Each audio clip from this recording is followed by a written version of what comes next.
an event from either the website or your phone after you logged in.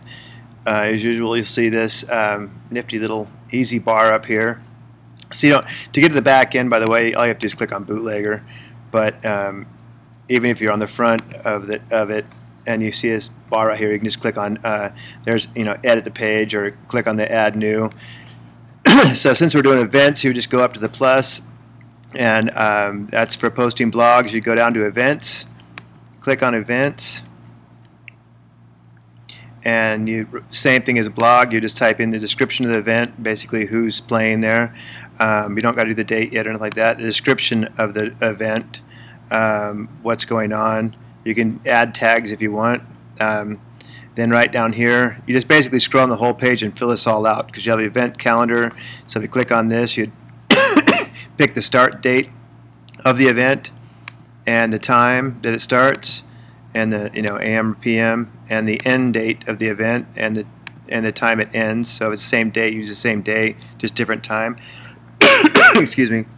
Event name or location. That one. So if you have if one's at the Bootlegger, one's at the Copa Room, that works good. Blah blah blah. Postcode, phone number. That just makes things clickable. Or if you have someone who came in and made their own event, you might put their phone number and website there. This will show the Google Maps of the event so people can find directions. This is the organizer, so if you have someone else who organized the event, excuse me, and you don't have to fill out all this stuff, so just fill out what you need to.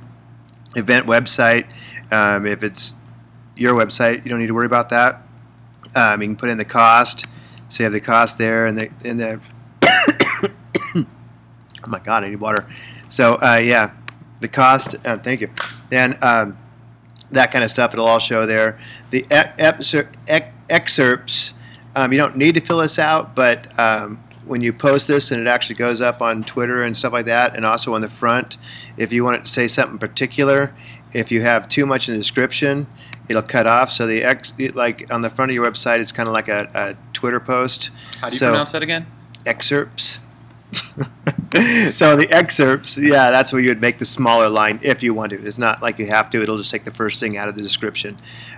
You can let people leave comments on there if you want, and then all you do is click publish. So did that all make sense, or was I mumbling too much? Okay.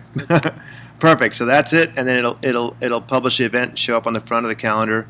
Later on, if you guys want to make categories, you can make categories. Not really any reason for that unless you have a menu for different stuff. So I wouldn't even worry about the categories on the events. And that's it for events.